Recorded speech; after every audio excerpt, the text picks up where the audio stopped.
Hi guys, Jasmo here, and today I have for you an update on my custom crit low life assassin. The build is doing very well. We have upgraded, we got a headhunter, we got so many more items, and I'm gonna talk about all of them. But first I'm gonna give you like a general impression while you can see some gameplay from T16 Tropical Island Delirium map that I am farming currently. This is the normal type of content that I'm doing, and this is like an average map, kind of representative of how it normally goes when you're playing. So the build is very smooth right now. After all of the adjustments, it feels significantly tankier. Like the only danger of dying is when you get like absolutely like one shot clapped. That sometimes happens because we don't have much mitigation, but we have very good recovery now, so if we're not getting one shot, we are pretty much not dying, even if it's like a lot of things hitting us quickly when we are in combat, when we're fighting as well. The build is pretty fast in terms of like maps. The denser the map, the better it kind of does, because you get more recovery, you steal more buffs with the headhunter, so it really thrives in these high-end juiced maps, and things like simulacrums are doing as well, doing very well. The build is starting with like I started with like a budget of like a 12x or something like that, and there is a video that I will link in the description as well with the starter version, and I will put like an updated link to POB for the starter version of this build, and then I will put a link to the POB of this current version that I have right now. Which of course is like way more investment. It's like more than 100x on top of the original investment, so definitely much more currency if you want to like min-max it. But even on the starter version, even with the starter version for the 12x, you can still do this content. You can still do Tropical Island splinter farming if you want. So let's go to the gear first, then we'll talk about like the things we've upgraded, and we'll talk about like the passive skill tree. So in terms of the gear, the main thing we upgraded is of course the headhunter. So for the headhunter, I spent, I think, 80 exalts on that. This is an important part of the build, because the build kind of like relies on that. This is a build made to like zoom through maps and like high-end content with a lot of like legions and things like that. It deals with legions extremely well. So headhunter, important piece of the build. If you're playing the budget version, I recommend the first thing you upgrade is like get maybe boots with 14% cooldown reduction at least, and tailwind.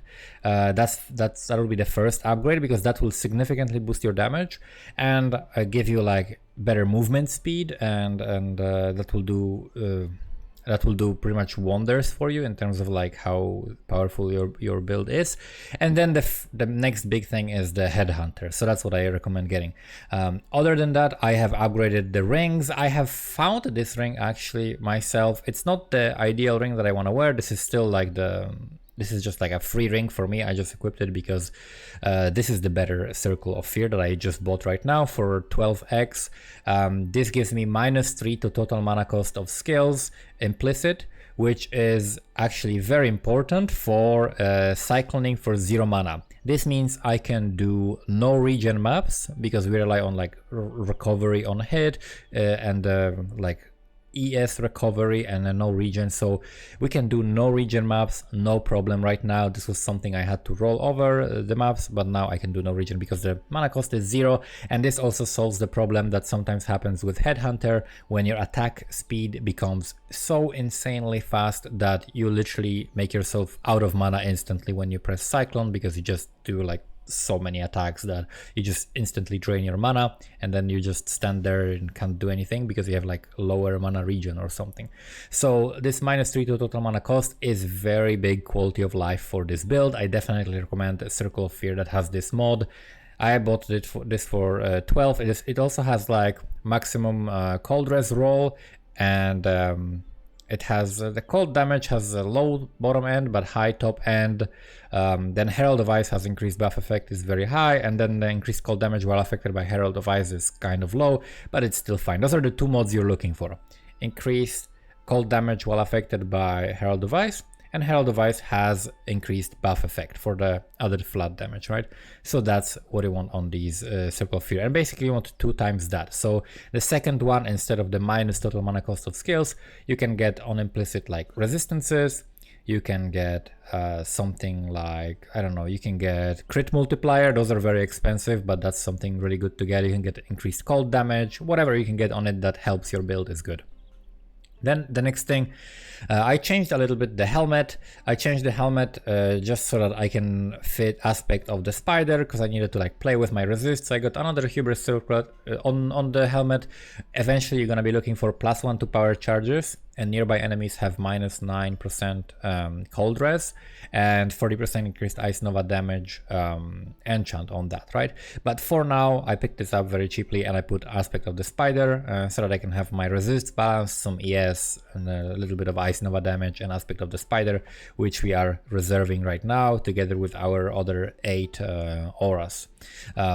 So other than that, that's pretty much it in terms of like the upgrades. Oh, I got the Watcher's Eye as well, of course, like very important Watcher's Eye. I got this Watcher's Eye and then I divined it 1 time and instantly got perfect rolls. It's kind of crazy. It's not a very expensive Watcher's Eye. You can get it for like 400C because this only has 1 relevant mod, which is the energy shield gained for each enemy hit while affected by discipline. This means that while we are spinning and hitting with our Cyclone and hitting with the Frost Bolts, Vortex is hitting, Ice Novas are hitting all over the place, we keep getting like 30 energy shield up, and we just keep staying high on ES. So this is a Watcher's Eye that you want to get. This is like a very important mod that helps you a lot with your recovery, and then after that you can get 2 more mods that are really good. 1 more mod is either penetrate, like critical strike penetrate 10% elemental resistances while affected by zealotry, or enemies take like 8%, I think, increased damage while you are affected by zealotry and they are on the consecrated ground, something like that. So that's like 10% more damage roughly. And then another mod is crit multi on precision, because we're running precision, so crit multi on precision will work very well. So we can get like 3 very good mods on a Watcher's Eye, but that's of course going to be way more expensive than this, which is only like 400C. Then the next thing that I'm going to be upgrading is probably switching a little bit my tree. We're gonna be getting one of the, what are probably like here, we're gonna put one of the timeless jewels that gives us increased damage per power charge, and also some resistances that will help when we're, especially when we're getting the helmet. Probably I'm gonna switch to that when I'm gonna get the helmet. And then the big thing is flask. We're gonna have to upgrade the flasks and significantly change what we're running. We're gonna have to get like bottled faith, we're gonna have to get the onslaught flask with extra crit and so on. So those are the upgrades. I got the Watcher's Eye, I got the ring, I got the headhunter, adjusted the helmet, and then I keep leveling also. Let me go into town so I don't turn off my auras. That's a quick trick. If you carry a lot of auras in your weapon slots, you can go to town, and then if you switch your weapons, your auras will not turn off. But for some reason this is loading for so long. There we go. Okay, so I am leveling right now hypothermias because I'm gonna be using hypothermia in here and in here as well. So the hypothermia is leveling for me. I have already leveled and flipped Herald of Ice, so I leveled and flipped Herald of Ice to level 21 to equality, and then I leveled Hatred to level 21, and I leveled Zealotry to level 21, and I will also get Discipline 21, and all of the gems basically you want them higher level, except for maybe like Precision. You probably don't need Precision to be higher than it is, and also something else here. Vortex. You don't need really Vortex to be higher level than it is, because it just drains more mana. The thing with the Vortex is that it procs also our Arcane Surge, so that's pretty good. Important thing with the Arcane Surge, I switched these gems to my gloves from the helmet, because I cannot have Arcane Surge in the helmet, because then it will affect my aspect of the spider. And also I couldn't have auras, like I could have also second wind and dash in here.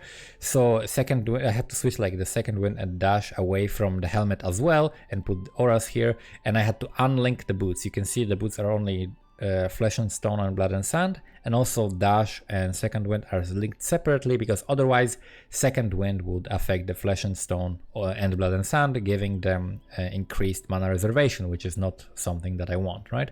So this is the current setup. It will be all in the POB. You can check it out in the description. You will find everything there, and that's it. Oh, I also increased the quality of the shafts to 28 so that I can have a little bit more ES. So we are now a little bit under 6k ES, and if we get a little bit more gear and a couple of levels, then we're probably gonna be like around 6k. Something around 6k is gonna be fine.